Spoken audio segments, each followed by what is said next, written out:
My name is Jude Edwards. I am the Head of Practice Development at St Anne's Hospice. So I do have a clinical background. A long, long time ago, I have been 12 years in education and then 3 years at St Anne's. So I've got a bit of a blended background, really, a bit of a career tart, I think. I've sort of jumped from quite a few different sort of professions. What we have looked at St Anne's is we've done quite a lot of work around the different vulnerable populations. And I'm going to talk you through that journey, really, and the sort of trials and tribulations that we have. I've tried to put it as a bit of things for you to do, because I'm not going to speak for an hour and a quarter, because A, my voice won't manage it, and B, it gets a bit boring. And then I'm going to speak through the sort of what we have in place, and hopefully where we're going to take that as well. I'm more than happy to share my slides, which become increasingly more exciting the least I, as they go on, that I haven't written them. So and you'll want them. You will really want them. So I'm more than happy to share them because they can actually be printed and made as posters. Now nobody else has said that, have they? That's obviously for the camera. Right. So what I want to do is look at really by the end of my little session is that you think I can use one of those methods back home, back in at work, in order to try and disseminate out this message about vulnerable populations. So hopefully nothing fancy, or it can be very fancy. You can there's a sort of pendulum that you can start from something that is very postery to something very digital as well. So hopefully you can be able to take something away with you.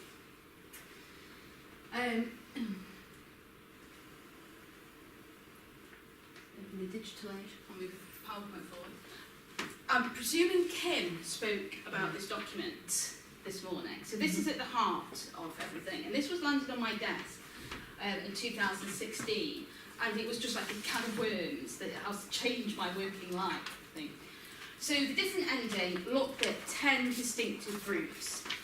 Interestingly, from an education background, 5 of those groups are the same as well, with regard to the BME groups, the travelling families, the LGBT. They all found it really hard to access education as well. Obviously not the dementia group, the older people, but certainly not with regard to further education. But so there are, I think, similarities across society with these groups, that they're just finding it hard. They are marginalised groups, really. So what I just want to speak about is really the issues around education around these groups, both from the perspective of us as healthcare professionals, what we need to know, and also with regard to those groups as well, because we need to disseminate and demystify end-of-life care within those groups. I've worked with this since 2016, and they are called vulnerable groups, hard-to-reach populations, for a very good reason. It has been a labour of love. Some of these groups are really, really hard to reach, and it has been sort of a real sort of ploughing through to get there. We have actually made some real wins in the end, but it has been a challenge. Okay, so the summary of this document was nothing new, really. So palliative care varies across the country, especially for these groups. Each group have additional needs that need to be considered, and also I actually think each group has very similar needs as well, with regard to everybody just wants to be considered as an individual. That and whether whatever gender you are, whatever sexuality you are, I just want to be treated as me, and that's true throughout the 10 populations. Education and training is needed for specialist professionals and raising awareness. So that's what I said about professionals need to know what the barriers and what hinders these groups accessing, and also we need to be able to shout out what end-of-life care is to these closed populations at times. Okay, so I'm going to sort of throw it back to you for a minute. I want you to think of 2 focus questions. Now I did this before and I ended up with a bit of a Q issue at my flip chart try a different method and learn from my mistake first time round. So focus question 1. How many tables have I got? 4.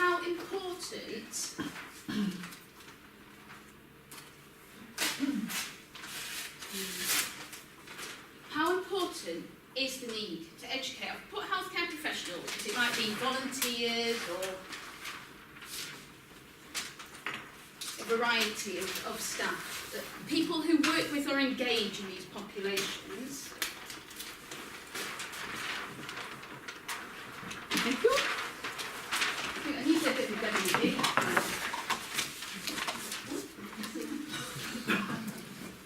Right, I want somebody on the table has to be team leader.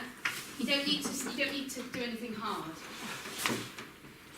Is there a pen on everybody's table? A big teacher's pen? Thought you were volunteering. You don't need it, and there's no spelling. I always dread these things when there's numeracy and literacy assessments involved in this as well. You've got 3 on your table. Right, I want you to, on that numeracy assessment, you need to draw a graph. Is that a graph? Yeah. So X and Y axis, right. So, number 1, focus question. How important is it? So is it very important, or is it not very important? Okay, so I want everybody on the table to mark. I think it's actually very important. And then focus question 2, on the road to end-of-life care education, is that the y-axis?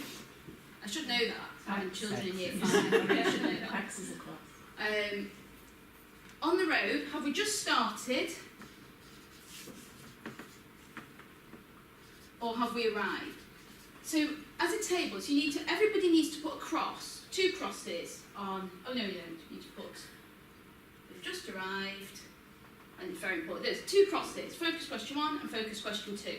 So if we have arrived, and it's not very important, then that's it, we could just have an early finish. We could just go. If it's really very important, and we've just started, we know we've got a bit of a journey to travel. So everybody needs to put 2 crosses on their graph. Do I hold the graph? Yeah, as team leader. Should be. It said there's no spelling. Team leader.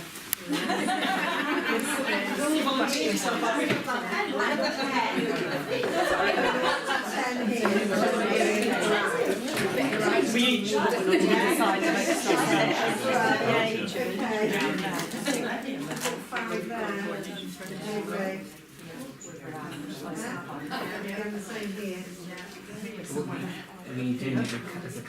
Well, that's what I'm not sure. Excuse me, miss. Yes? Are we doing this as a collective? Or a collective decision. Everybody needs to put 2 dots on. Oh, right. So an individual. So I don't, yeah. Or stars, It's very or picture, whatever We could each do a different symbol. Oh, I like it thinking. I'll do a question 1. Question 1 and question 2. Where are they? This was actually meant to be quite simple, but am I overcomplicating it? Oh, yeah. Very important. No.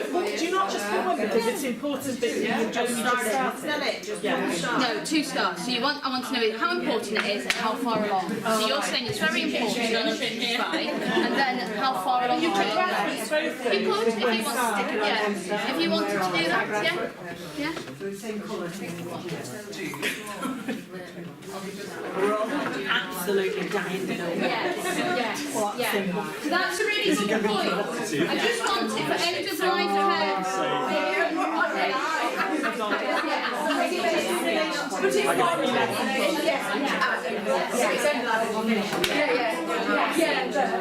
Don't overthink it. I'm not that deep.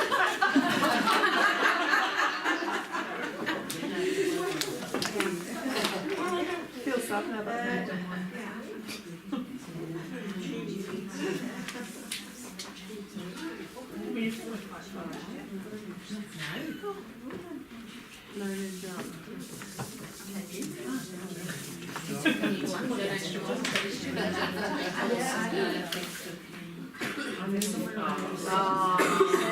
Got some personality in it. Okay?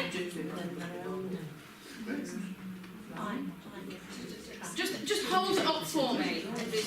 Not obviously not in front. Oh, the leader's opted out now to hold So we've it. got Oh, the activity.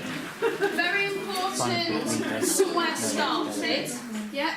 Very important only just started. This group is highly analytical. Very important, and we've done some, but still a way to go. Yeah. And actually, that's exactly the same as what this morning's session said. Exactly the same, yeah. Finished. But we're abolished. So we're under no illusions that this is we all need to know about all these populations. Some populations are more complicated than others, and some populations we know more about. We probably know more about dementia and older people than what we do about travelling and transgender.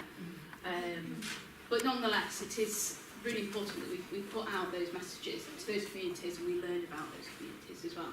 Great, okay. That was the right outcome.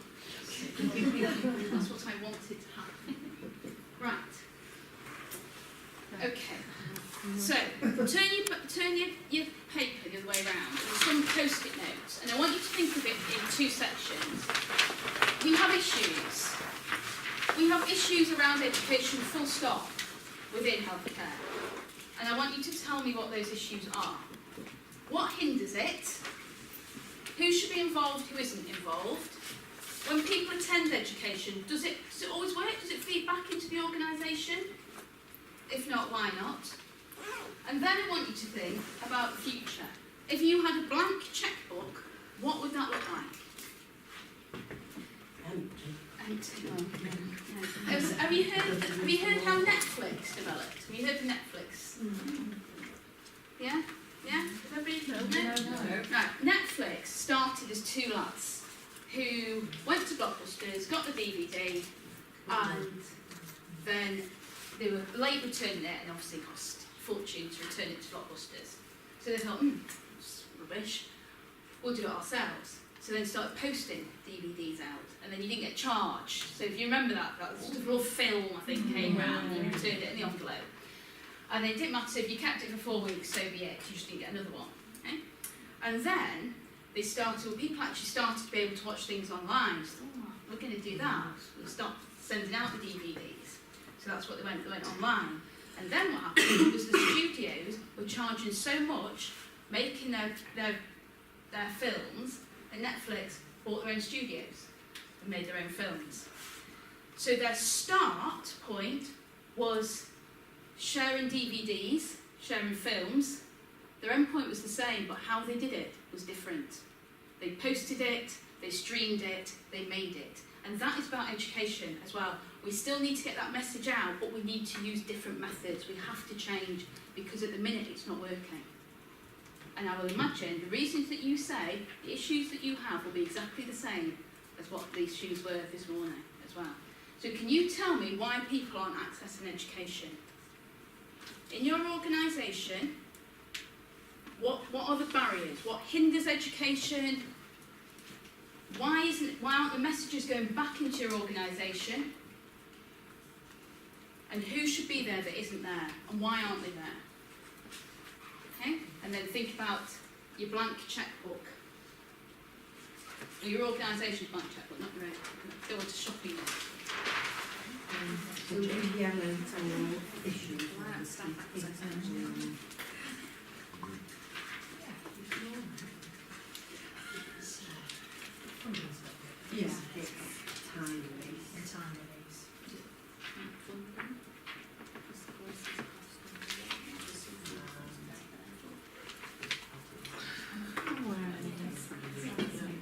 Good time, don't you? Good time, yeah.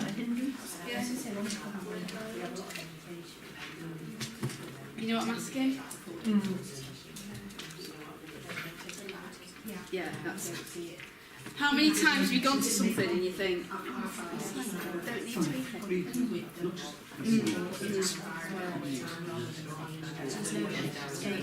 Yeah. Yeah.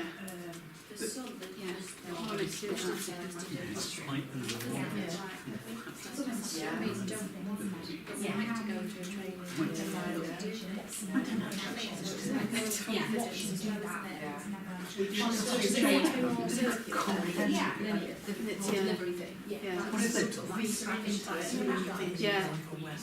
Frightening. When they're in practice,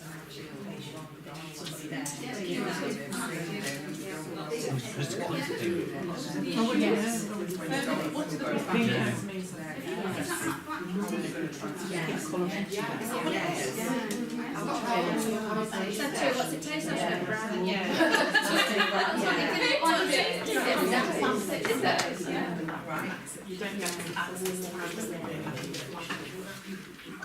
You know what I'm asking? Yeah. My feeling is that many people are responsible. General education, and it would fit materials that can ever use. Do you have a question in another I don't The thing is, you feel like I was quite precious about it. So that's a real like the second child, isn't it? What is the question? So the question is, if you've got a blank checkbook, how would you address these issues? there's so many other competing interests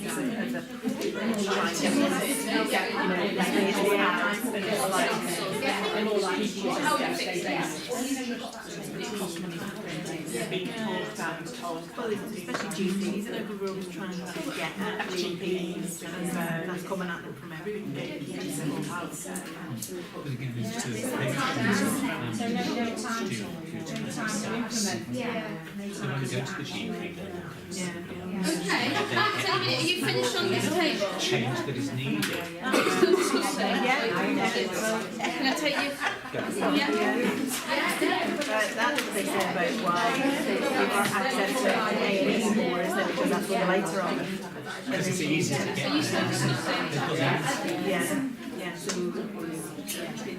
the navigating our health and social care system is easy for everybody and it's simple for us who want to too much money spending times outside. and it can yeah. But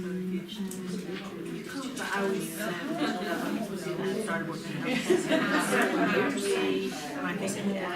and I think the NHS is so valued, it feels like outside to the people who've grown up in the career industry. It isn't. It has its own language and I always find it really, some people in our organisations are really receptive to learning new stuff.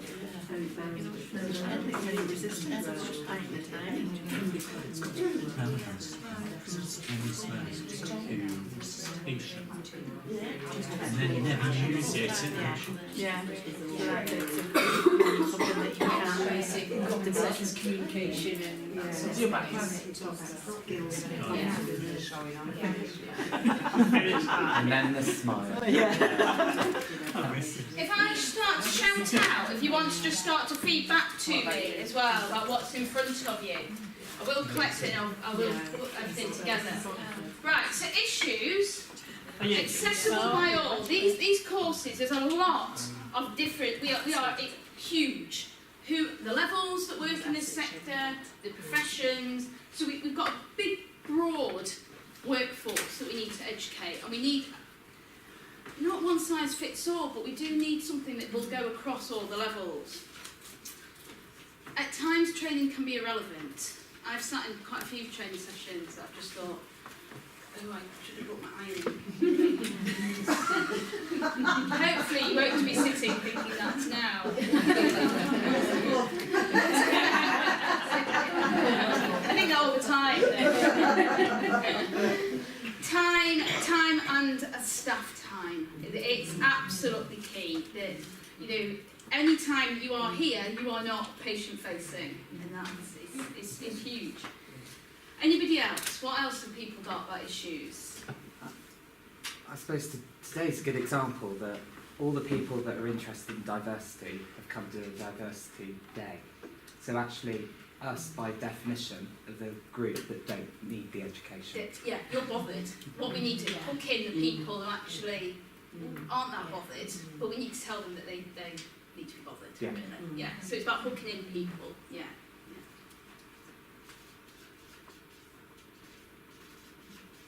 And motivating. Some case facilities. Yes, facilities and locations, that geographical. Yes, yeah.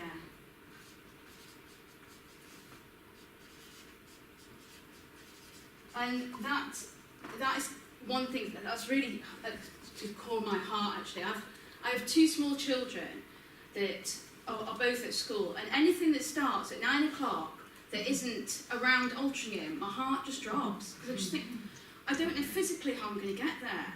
And I can get them in the morning breakfast club, but then we're at 6:30. Where's your shoes? Where's your shoes on?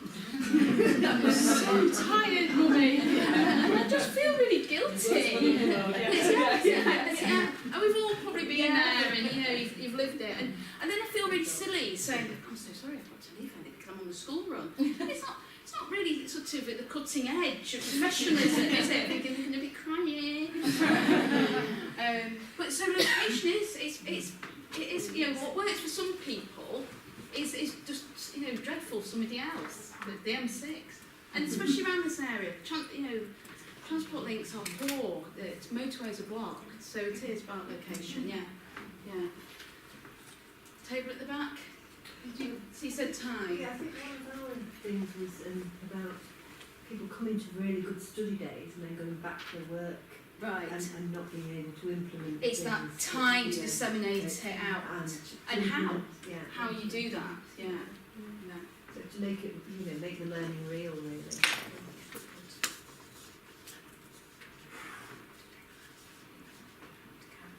Ladies, anything from your table? We said about collating, like obviously you come here, collating enough information right from yourselves and then being able to take it back and having something to use to deliver the training the way you do. I love that because I can so address that.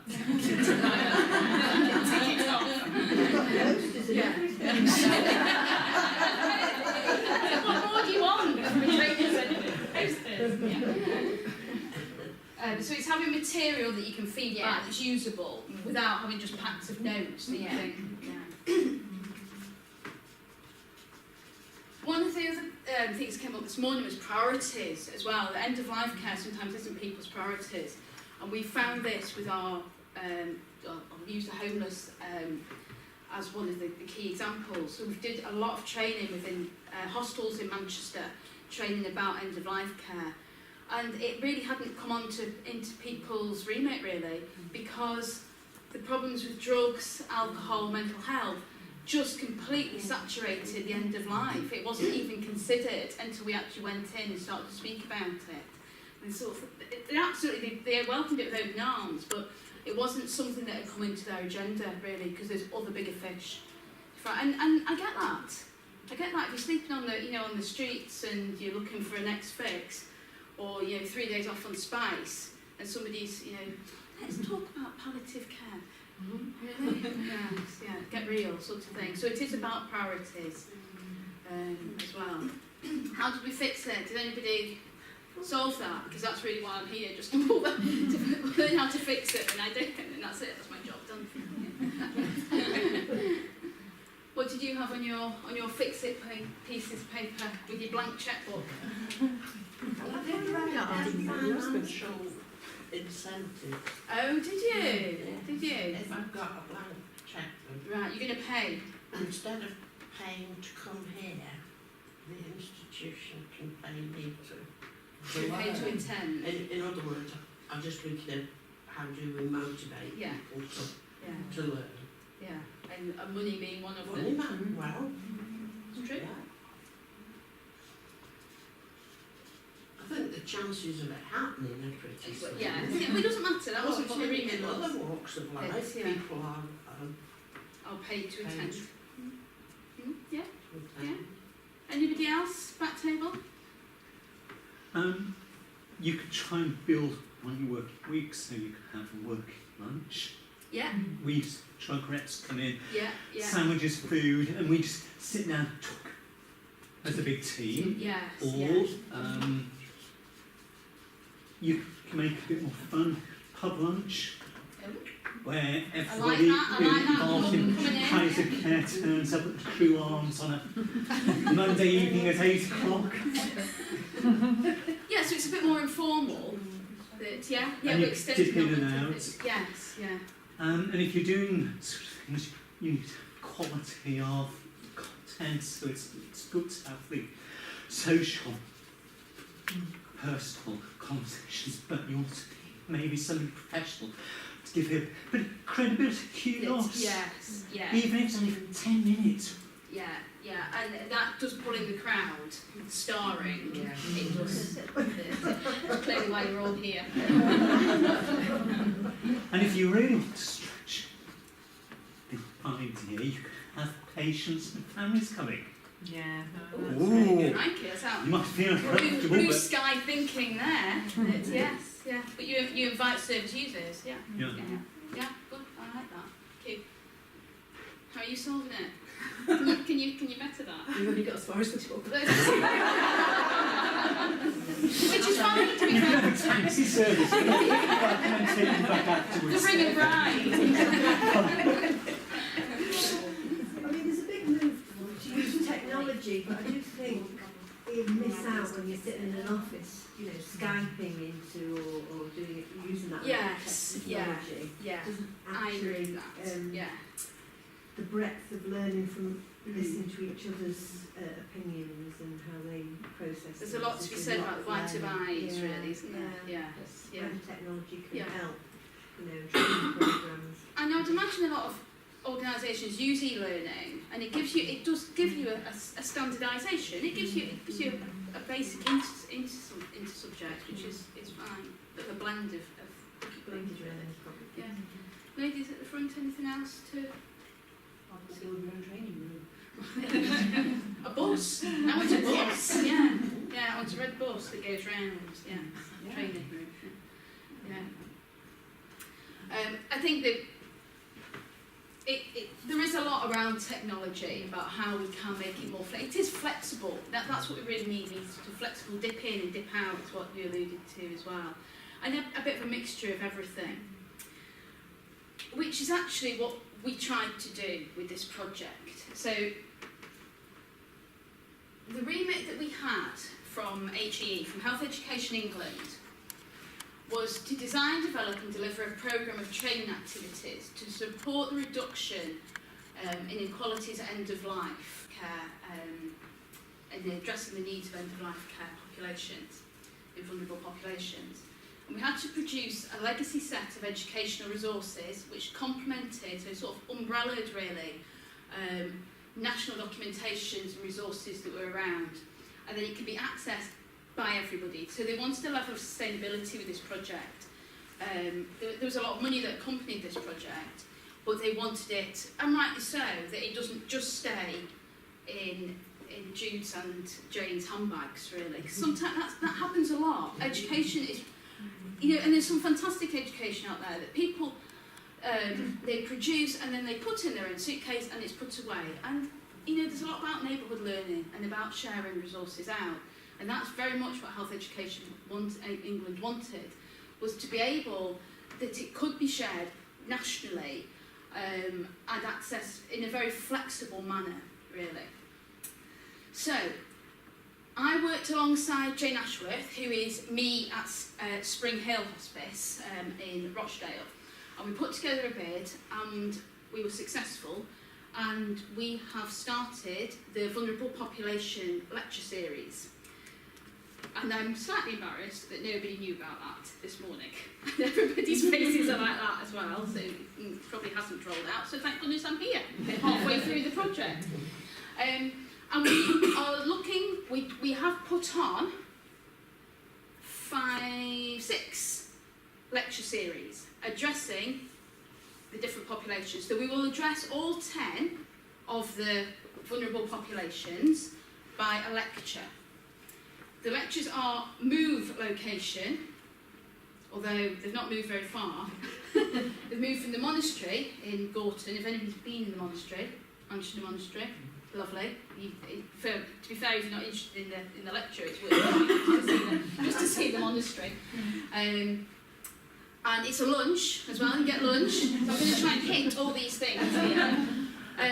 It's free to attend, obviously the backfill, we're not paying the backfill for people. And we invite national speakers, so there is equality, which is why I know that you stick a headline in and I'm not a plant. So we've done national, and we've tried to get a local expert in as well, because sometimes what happens in London doesn't always happen in Manchester.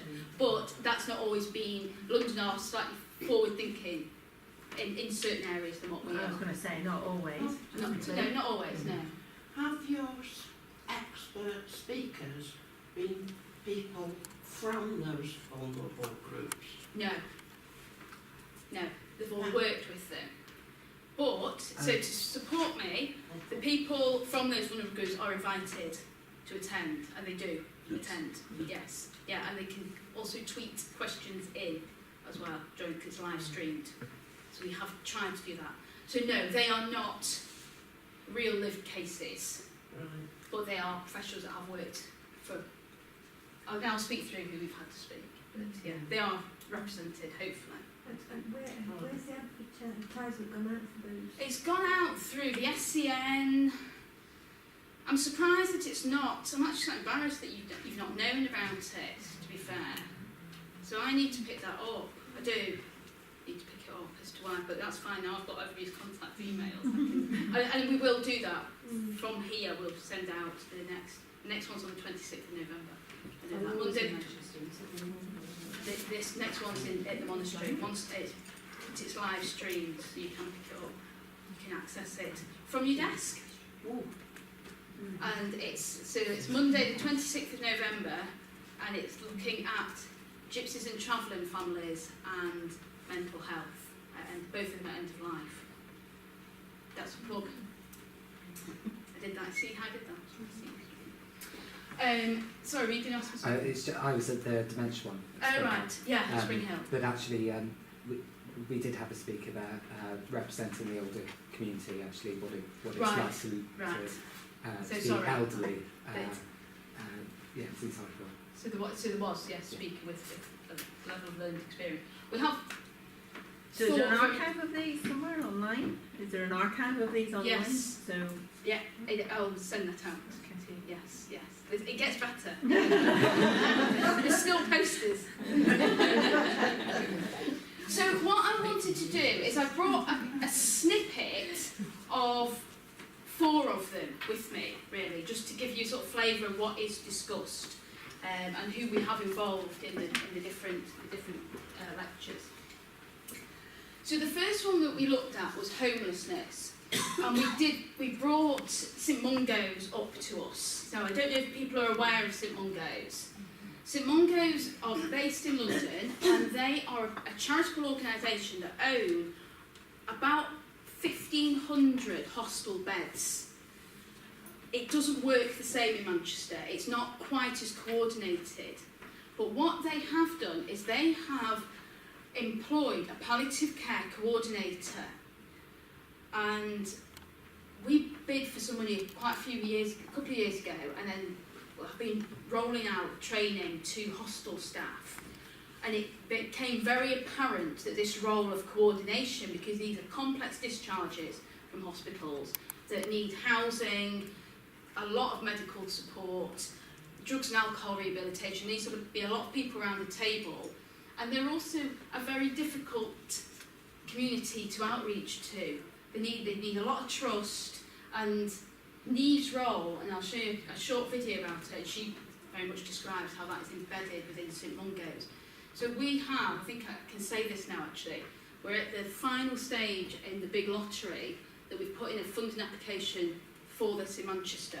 So we would look to have a full-time palliative care coordinator based in Manchester. So hopefully, we're looking for a pilot of 5 years, what I've asked for money for. So it seems to be going going to okay. So you'll see us when she speaks, Neve. Alongside, so this is the posters. Hooray! Right. So every lecture. And when you go into the hospital, you know, a lot of residents sometimes they don't present well. They might not look they might look unhealthy. They might look a certain way. When I've been to appointments with clients, is the doctors to talk to me, and I'm thinking, you don't have to. That's the person you need to talk to, not me. I've been suffering with numb legs, numb hands, can't walk properly, without crutches. I'm losing balance. I'm in the table of tiny steps, and I went to the hospital, and they wanted to keep me in because I didn't have enough. I didn't actually get a chance to get any gear that morning. I basically discharged myself because I was trying to stay there. Without any gear. Gear is heroin. If I didn't have it, I would have gone into withdrawals, and I'd been sick, I'd been hot, sweaty, vomiting. That particular time, it took us quite a long time to get into an appointment. It was quite important, and we'd worked very closely with the GP. We'd worked very closely with him, and then we got a bit of trouble with the security.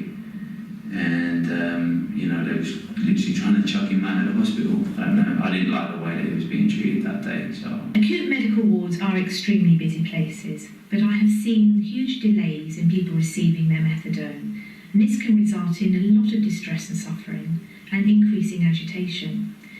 The result of this is people often self-discharging, or worse still, their behaviour becomes so challenging that they get evicted from hospital. This often means that they actually don't receive the life-saving treatment that they really need. Timely delivery of methadone has to be seen as a priority. It's so important to look past that addiction, to look past that challenging behaviour and look at the person for who they are. It's not you with such a short illness, it's the be all and end. You have to have it. When it comes to hospital life and documentation. Somebody may be able to self-care while they're in hospital, but in the community they may be very isolated and may not have anybody to help them with their day-to-day activities.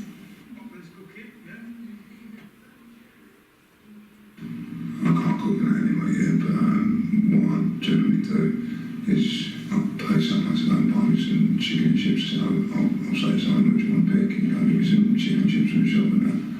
And so I'll be living on chicken and chips. And probably do something without the stairs, because them stairs are a problem, them doors are a problem.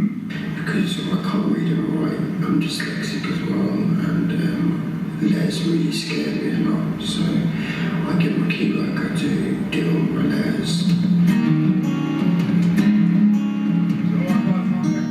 Quite often we'll see them back, they will be discharged sometimes at 2 in the morning, 3 in the morning with no warning. Self-discharging can be a big problem, and for that reason there's no discharge summary or information from the hospital about what's happened, about the reasons why they were admitted in the first place. one of the main worries is getting the treatment for the particular resident and getting them to the hospital, where some of the residents we have who might be suffering from severe depression, they may have given up on life, so they won't attend their doctor's appointments. Their addictions can be so much that they suffer from liver disease that can result in their death. And that can be very, very difficult for hospital staff.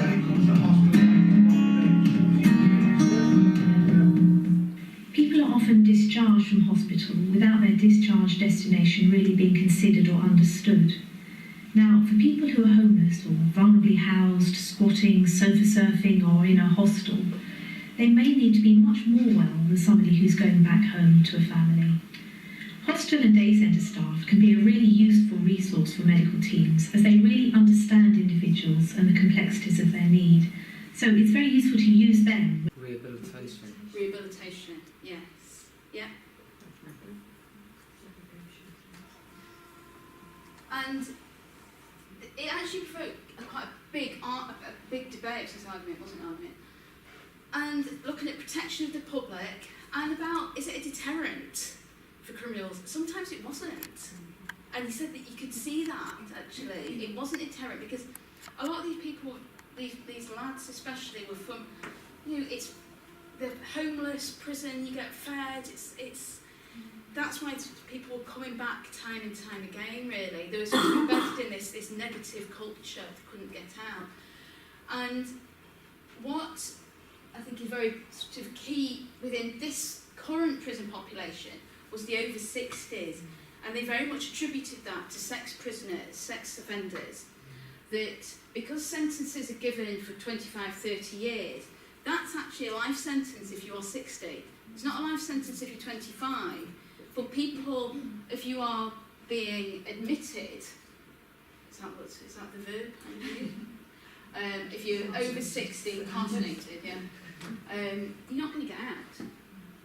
And actually, this lecture was really well attended. There was about 80 people there, and there was a lot of prison staff there as well, who questioned a lot of why people are actually being put in prison. So they gave an example of a chap who was in his 80s that had been given a 20-year sentence, yet he was confined to his own house.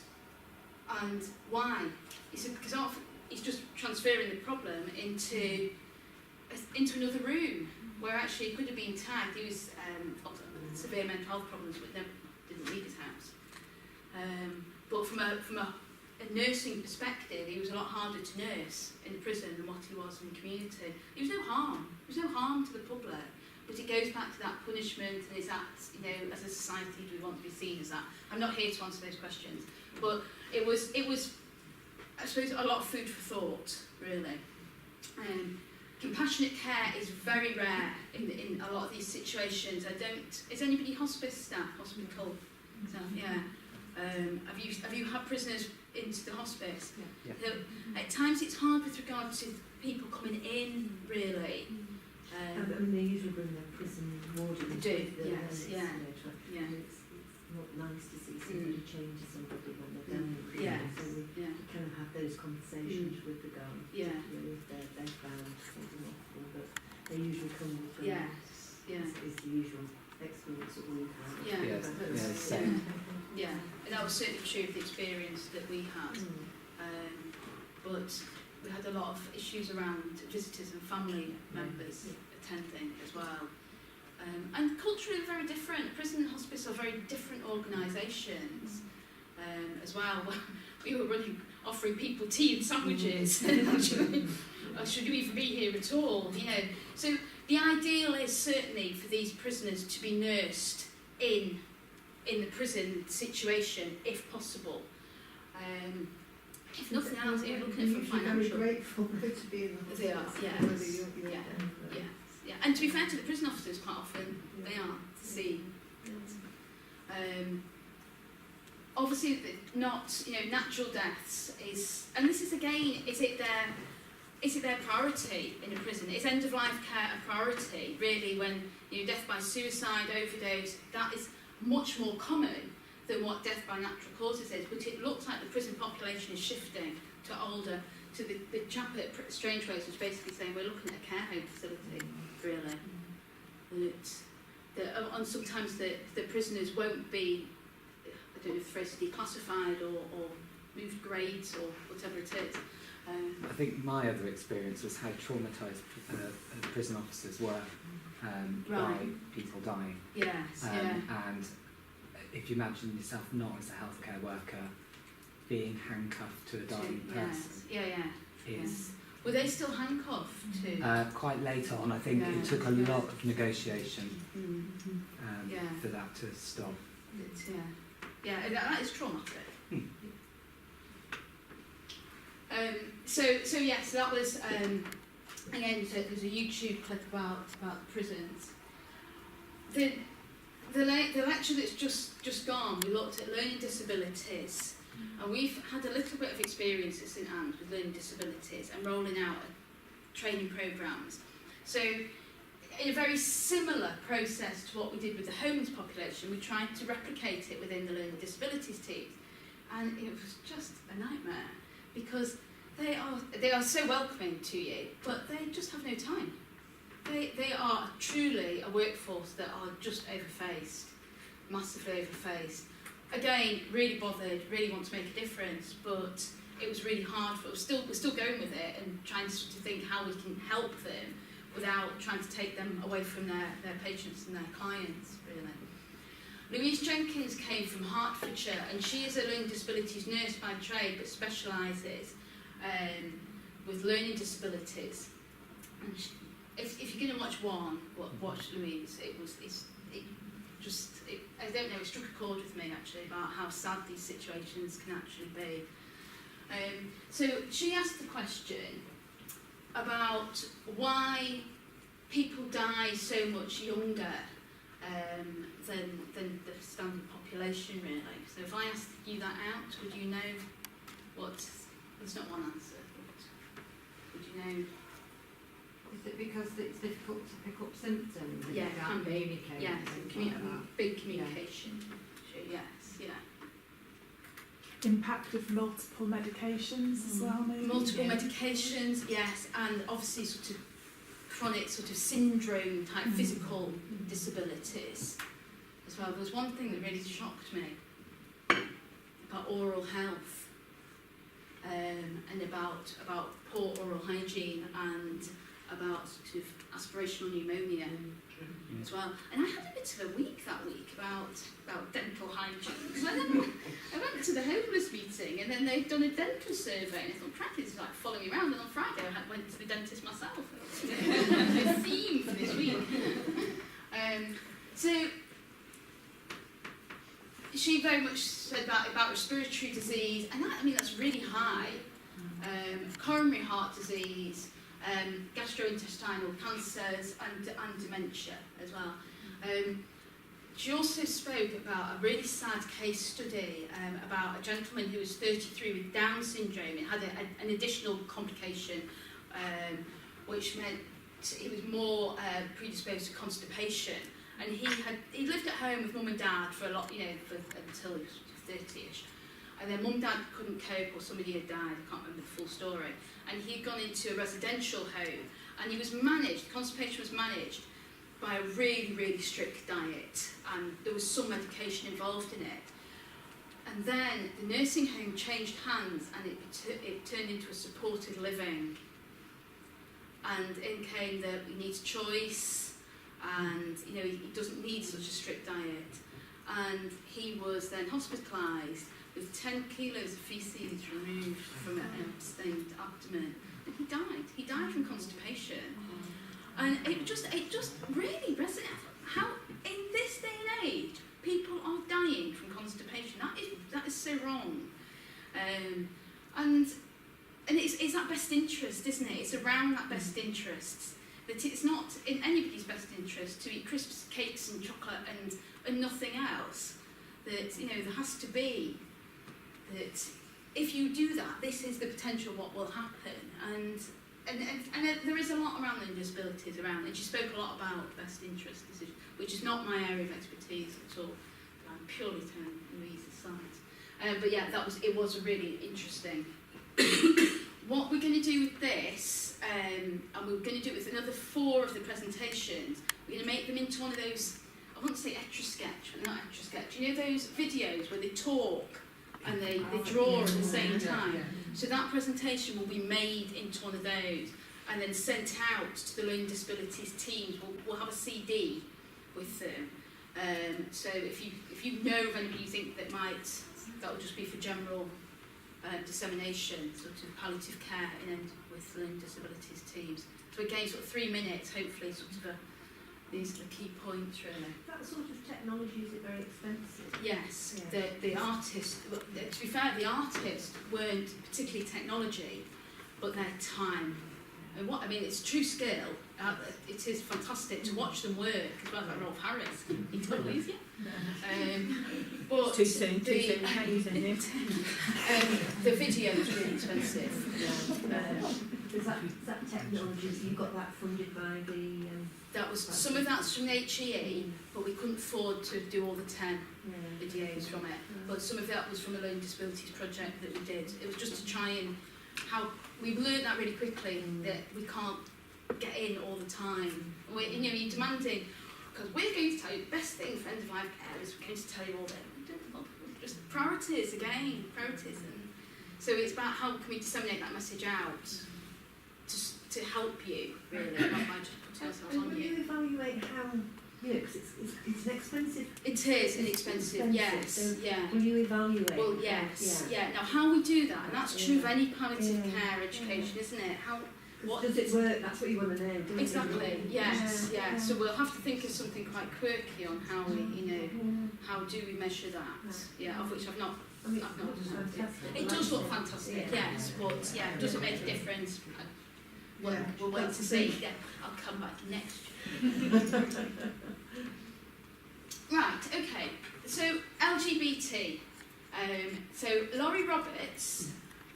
I don't know if anybody knows of Laurie Roberts. He is the only Macmillan-funded LGBT includerer. I don't know what his full title is. So he really works within the LGBT community. It's about cancer awareness, like being Macmillan, but end of life as well, within the Manchester area, to actively promote palliative and cancer care. So he spoke for an hour and a half, really insightful as well.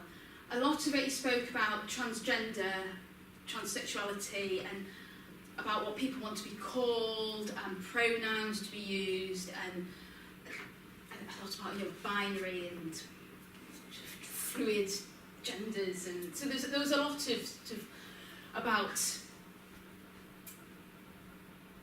I think there was more around transgender and transsexuality, because I think we're all very wary about offending people, really. And it's about sort of having the confidence of what questions that you could ask. And throughout this lecture series, I've actually just really thought everybody is just so individual, and it's okay just to say, what do you want me to call you? And actually, I quite like people to say that to myself. I hate being called Mrs. Edwards, and I actually really hate having to say whether I'm Miss, Ms or Mrs, and actually out whether I'm married, because what business is it, and what difference does that make, and why doesn't that man have to say whether he's married or not? So that's obviously, that's just, I don't need to post it, we don't need to discuss that. But it is about sort of asking those questions, really. So Laurie brought some headlines, so I'll sort of throw them out and then you can have a think. And his question was, how do these headlines impact on services? So there's 4 headlines, so if you have a little chat. Now, I photocopied these upside down and back to front. I don't know what happened, really. Just all got busy fronting at the photocopier. So I don't know whether to know, at least a little bit gay.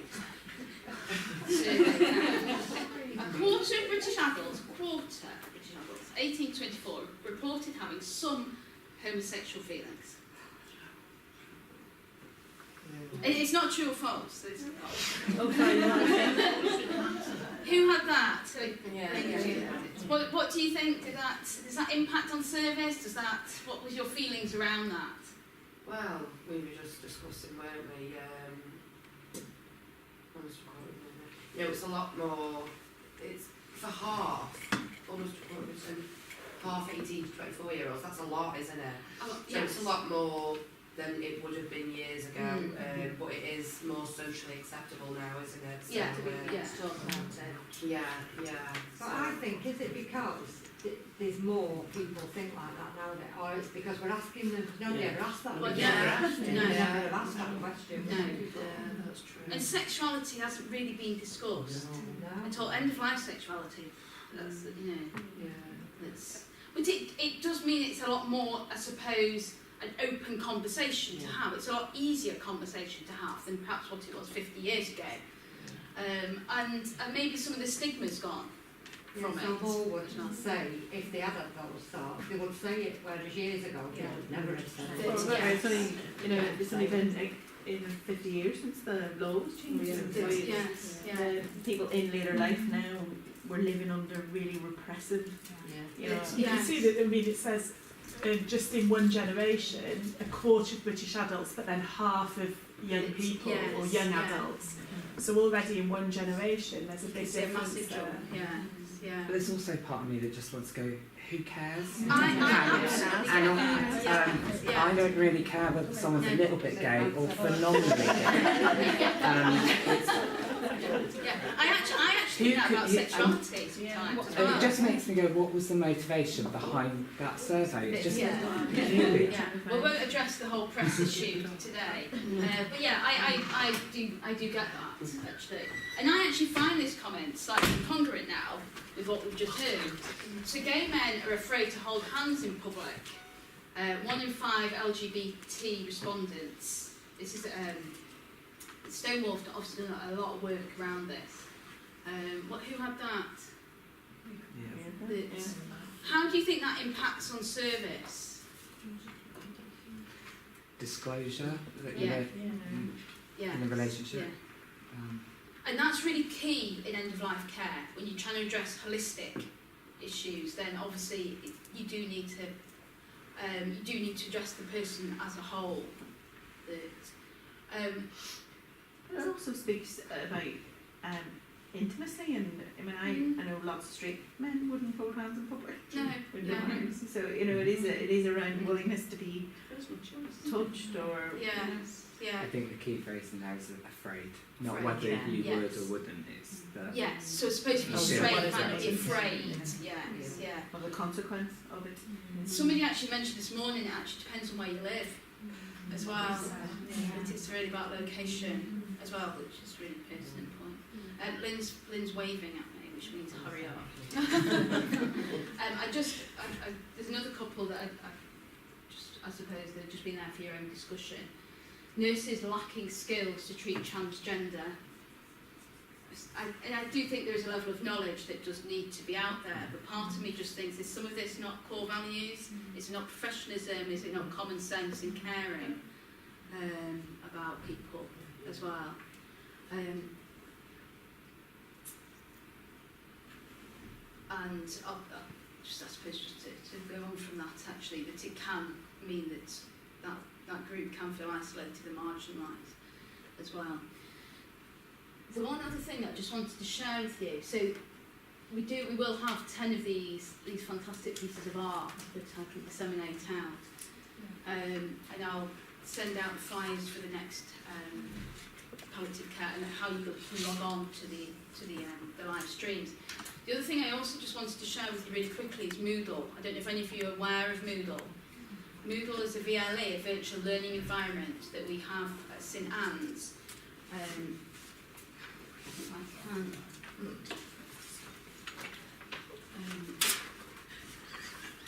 And what we've done with it is we put on all our education and training onto one online service, really, of which will come up in a minute once it runs along the cable.